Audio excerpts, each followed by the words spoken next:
নমস্কাৰ crack Assam exam YouTube চেনেলৰ অন্য এটা ভিডিঅলৈ আপোনাক পুনৰবাৰ স্বাগতম জনাইছোঁ। আজিৰ ভিডিঅ'টোত আমি এডিআৰই আৰু আসাম পুলিচৰ ৰিটেন এক্সামৰ বাবে সহায়ক হোৱাকৈ কেইটামান সাধাৰণ জ্ঞানৰ অতি প্ৰয়োজনীয় প্ৰশ্নোত্তৰ লৈ আহিছোঁ। গতিকে বেছি পলম নকৰি আজিৰ ভিডিঅ'টো আৰম্ভ কৰোঁ আহকচোন। আৰু ভিডিঅ'টোৰ আগলৈ যোৱাৰ আগতে আপোনালোকে যদি আমাৰ ইউটিউব চেনেলটো ছাবস্ক্ৰাইব কৰা নাই তেনেহ'লে আমাৰ ইউটিউব চেনেলটো ছাবস্ক্ৰাইব কৰি দিব। আজিৰ ভিডিঅ'টোৰ প্ৰথম প্ৰশ্নটো দিয়া আছে, হোৱেৰ is the largest solar power production in India?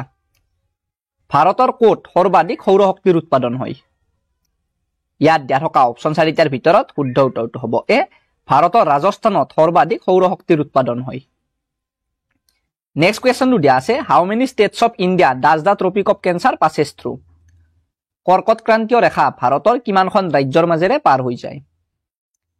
ইয়াত দিয়া থকা অপশ্যন চাৰিটাৰ ভিতৰত শুদ্ধ উত্তৰটো হ'ব বি, কৰ্কট ক্ৰান্তীয় ৰেখাডাল ভাৰতৰ 8খন ৰাজ্যৰ মাজেৰে পাৰ হৈ যায়। আৰু এই 8খন ৰাজ্য হ'ল ৰাজস্থান, গুজৰাট, মধ্যপ্ৰদেশ, ছত্তীশগড়, ঝাৰখণ্ড, পশ্চিমবংগ, ত্ৰিপুৰা আৰু মিজোৰাম।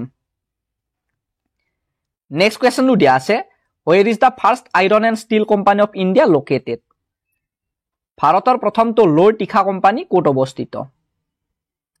ইয়াত দিয়া থকা অপশ্যন চাৰিটাৰ ভিতৰত শুদ্ধ উত্তৰটো হ'ব এ, ভাৰতৰ প্ৰথমটো লোৰ তীখা কোম্পানী ঝাৰখণ্ডৰ জামছেদপুৰত অৱস্থিত। নেক্সট কুৱেশ্যনটো দিয়া আছে, হোৱেৰ is the headquarters of the botanical survey of India located? ভাৰতীয় উদ্ভিদ জৰীপৰ মুখ্য কাৰ্যালয় ক'ত অৱস্থিত? ইয়াত দিয়া থকা অপশ্যন চাৰিটাৰ ভিতৰত শুদ্ধ উত্তৰটো হ'ব এ, ভাৰতীয় উদ্ভিদ জৰীপৰ মুখ্য কাৰ্যালয় পশ্চিমবংগৰ কলকাতাত অৱস্থিত। নেক্সট কুৱেশ্যনটো দিয়া আছে, how many coastal states are there in India? ভাৰতত সাগৰীয় উপকূলত অৱস্থিত ৰাজ্য কেইখন আছে? ইয়াত দিয়া থকা অপশ্যন চাৰিটাৰ ভিতৰত শুদ্ধ উত্তৰটো হ'ব চি, ভাৰতৰ সাগৰীয় উপকূলত অৱস্থিত ৰাজ্য 9খন আছে। আৰু এই ৰাজ্য 9খন হ'ল গুজৰাট, মহাৰাষ্ট্ৰ, গোৱা, কৰ্ণাটক, কেৰালা, তামিলনাডু, অন্ধ্ৰপ্ৰদেশ, উৰিষ্যা আৰু পশ্চিমবংগ। আৰু ইয়াৰ উপৰিও 2খন কেন্দ্ৰীয় শাসিত অঞ্চল আছে, আৰু এই কেন্দ্ৰীয় শাসিত অঞ্চল 2খন হ'ল দমন আৰু দিউ আৰু পুডুচেৰী। ভিডিঅ'টোত আগলৈ যোৱাৰ আগতে আপোনালোকক জনাব বিচাৰিছোঁ যে এইখন আমাৰ চেনেলৰ তৰফৰ পৰা 8,000তকৈও অধিক প্ৰশ্নৰে সম্পূৰ্ণ পাঠ্যক্ৰম অনুসৰি প্ৰস্তুত কৰা বেষ্ট ই গাইড বুক হয়। আৰু অসম চৰকাৰৰ পৰা মুকলি কৰা 12,600টা তৃতীয় আৰু চতুৰ্থ বৰ্গৰ নতুন পদৰ লিখিত পৰীক্ষাৰ বাবে এই ই বুকখন খুবেই প্ৰয়োজনীয় হ'ব। আৰু আমাৰ বিশ্বাস আছে যে এই ই বুকখনৰ পৰা এই পৰীক্ষাত ভালেখিনি প্ৰশ্ন কমন আহিব। গতিকে যদি আপুনি এই ই বুকখন ডাউনলোড কৰিব বিচাৰে তেন্তে ডেছক্ৰিপশ্যনত দিয়া থকা লিংকটোত ক্লিক কৰি অতি কম মূল্যত ডাউনলোড কৰি ল'ব পাৰে। ধন্যবাদ। নেক্সট কুৱেশ্যনটো দিয়া আছে, which line demarcates the border between India and China? কোনডাল ৰেখাই ভাৰত আৰু চীনৰ মাজৰ সীমা নিৰ্ধাৰণৰ কাম কৰে? ইয়াত দিয়া থকা অপশ্যন চাৰিটাৰ ভিতৰত শুদ্ধ উত্তৰটো হ'ব চি, মেকমোহন ৰেখাডালে ভাৰত আৰু চীনৰ মাজৰ সীমা নিৰ্ধাৰণৰ কাম কৰে। নেক্সট কুৱেশ্যনটো দিয়া আছে, what is the line dividing India and Pakistan called? Bharat আৰু পাকিস্তানক বিভাজন কৰা ৰেখাডালক কি বুলি কোৱা হয়?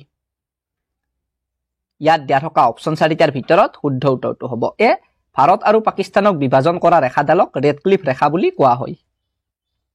নেক্সট কুৱেশ্যনটো দিয়া আছে, with which country does India have the longest land border? কোনখন দেশৰ লগত ভাৰতৰ আটাইতকৈ দীঘলীয়া স্থলসীমা আছে? ইয়াত দিয়া থকা অপশ্যন চাৰিটাৰ ভিতৰত শুদ্ধ উত্তৰটো হ'ব চি, বাংলাদেশৰ সৈতে ভাৰতৰ আটাইতকৈ দীঘলীয়া স্থলসীমা আছে। আৰু এই স্থলসীমাৰ দৈৰ্ঘ্য হ'ল 4,096.7 কিলোমিটাৰ। নেক্সট কুৱেশ্যনটো দিয়া আছে, what is the eastern coast of India known by? ভাৰতৰ পূব সাগৰীয় উপকূলক কি নামেৰে জনা যায়? ইয়াত দিয়া থকা অপশ্যন চাৰিটাৰ ভিতৰত শুদ্ধ উত্তৰটো হ'ব ডি, ভাৰতৰ পূব সাগৰীয় উপকূলক কৰমণ্ডেল উপকূল নামেৰে জনা যায়। নেক্সট কুৱেশ্যনটো দিয়া আছে, what is the most important source of energy in India? ভাৰতৰ শক্তিৰ আটাইতকৈ গুৰুত্বপূৰ্ণ উৎস কি? ইয়াত দিয়া থকা অপশ্যন চাৰিটাৰ ভিতৰত শুদ্ধ উত্তৰটো হ'ব বি, ভাৰতৰ শক্তিৰ আটাইতকৈ গুৰুত্বপূৰ্ণ উৎসটো হ'ল কয়লা। নেক্সট কুৱেশ্যনটো দিয়া আছে, which is the highest mountain peak in India? ভাৰতৰ সৰ্বোচ্চ পৰ্বত শৃংগ কোনটো? ইয়াত দিয়া থকা অপশ্যন চাৰিটাৰ ভিতৰত শুদ্ধ উত্তৰটো হ'ব এ, ভাৰতৰ সৰ্বোচ্চ পৰ্বত শৃংগটো হ'ল কাঞ্চনজংঘা শৃংগ। নেক্সট কুৱেশ্যনটো দিয়া আছে, what is the name of the newest mountain range in India? ভাৰতৰ নবীনতম পৰ্বতমালাখনৰ নাম কি? ইয়াত দিয়া থকা অপশ্যন চাৰিটাৰ ভিতৰত শুদ্ধ উত্তৰটো হ'ব এ, ভাৰতৰ নবীনতম পৰ্বতমালাখনৰ নাম হ'ল হিমালয় পৰ্বতমালা। নেক্সট কুৱেশ্যনটো দিয়া আছে, what is the name of the oldest mountain range in India? ভাৰতৰ আটাইতকৈ পুৰণি পৰ্বতমালাখনৰ নাম কি? ইয়াত দিয়া থকা অপশ্যন 4টাৰ ভিতৰত শুদ্ধ উত্তৰটো হ'ব চি। ভাৰতৰ আটাইতকৈ পুৰণি পৰ্বতমালাখনৰ নাম হ'ল আৰাৱলী পৰ্বতমালা। নেক্সট কুৱেশ্যনটো দিয়া আছে, most of the river Narmada flows through which state of India? Narmada নদীৰ অধিকাংশ ভাগ ভাৰতৰ কোনখন ৰাজ্যৰ মাজেৰে বৈ যায়? ইয়াত দিয়া থকা অপশ্যন 4টাৰ ভিতৰত শুদ্ধ উত্তৰটো হ'ব এ। নৰ্মদা নদীৰ অধিকাংশ ভাগ ভাৰতৰ মধ্যপ্ৰদেশ ৰাজ্যৰ মাজেৰে বৈ যায়। নেক্সট কুৱেশ্যনটো দিয়া আছে, which river in India has the first multi-purpose river valley project constructed? ভাৰতৰ কোনখন নদীত প্ৰথম বহুমুখী নদী উপত্যকা প্ৰকল্প নিৰ্মাণ কৰা হৈছে? ইয়াত দিয়া থকা অপশ্যন 4টাৰ ভিতৰত শুদ্ধ উত্তৰটো হ'ব চি। ভাৰতৰ দামোদৰ নদীখনত প্ৰথম বহুমুখী নদী উপত্যকা প্ৰকল্প নিৰ্মাণ কৰা হৈছে আৰু এই দামোদৰ নদীখন পশ্চিমবংগত অৱস্থিত। নেক্সট কুৱেশ্যনটো দিয়া আছে, when is the maximum rainfall on the Coromandel coast of India? ভাৰতৰ কোৰোমেণ্ডেল উপকূলত সৰ্বাধিক বৰষুণ কেতিয়া হয়? ইয়াত দিয়া থকা অপশ্যন 4টাৰ ভিতৰত শুদ্ধ উত্তৰটো হ'ব বি। ভাৰতৰ কোৰোমণ্ডেল উপকূলত অক্টোবৰ নৱেম্বৰ মাহত সৰ্বাধিক বৰষুণ হয়। নেক্সট কুৱেশ্যনটো দিয়া আছে, where is the headquarters of Forest Survey of India located? ভাৰতৰ বন জৰীপৰ মুখ্য কাৰ্যালয় ক'ত অৱস্থিত? ইয়াত দিয়া থকা অপশ্যন 4টাৰ ভিতৰত শুদ্ধ উত্তৰটো হ'ব বি। ভাৰতৰ বন জৰীপৰ মুখ্য কাৰ্যালয় উত্তৰাখণ্ডৰ ডেৰাডুনত অৱস্থিত। নেক্সট কুৱেশ্যনটো দিয়া আছে, when was the Forest Survey of India established? ভাৰতৰ বন জৰীপ কেতিয়া প্ৰতিষ্ঠা কৰা হৈছিল? ইয়াত দিয়া থকা অপশ্যন 4টাৰ ভিতৰত শুদ্ধ উত্তৰটো হ'ব চি। ভাৰতৰ বন জৰীপ 1981 চনৰ 1 জুন তাৰিখে প্ৰতিষ্ঠা কৰা হৈছিল। নেক্সট কুৱেশ্যনটো দিয়া আছে, which state in India is famous for sandalwood? ভাৰতত চন্দনৰ বাবে কোনখন ৰাজ্য বিখ্যাত?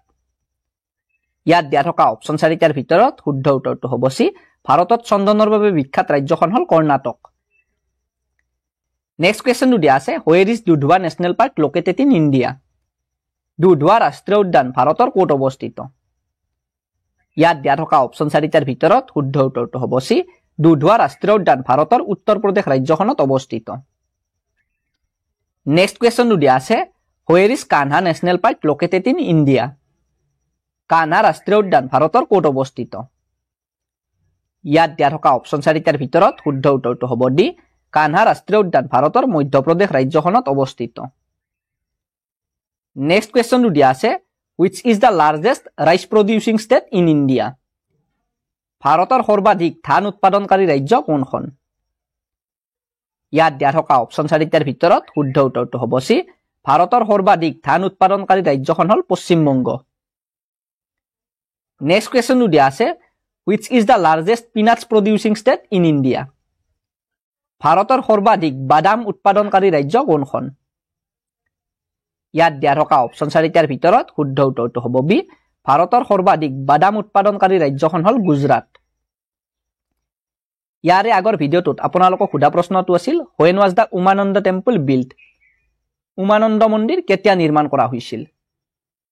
এই প্ৰশ্নটোৰ উত্তৰটো হ'ব এ। উমানন্দ মন্দিৰ 1694 খ্ৰীষ্টাব্দত নিৰ্মাণ কৰা হৈছিল।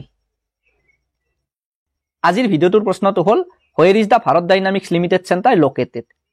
ভাৰত ডাইনামিক্স লিমিটেড কেন্দ্ৰ ক'ত অৱস্থিত?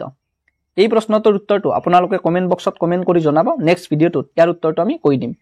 আজিৰ ভিডিঅ'টোত এইখিনিয়ে প্ৰশ্ন আছিল। যদি ভিডিঅ'টো চাই আপোনালোকে ভাল পালে তেনেহ'লে ভিডিঅ'টোত এটা লাইক কৰি দিব, ভিডিঅ'টোত কমেণ্ট কৰি দিব আৰু ভিডিঅ'টো শ্বেয়াৰ কৰি দিব। ধন্যবাদ।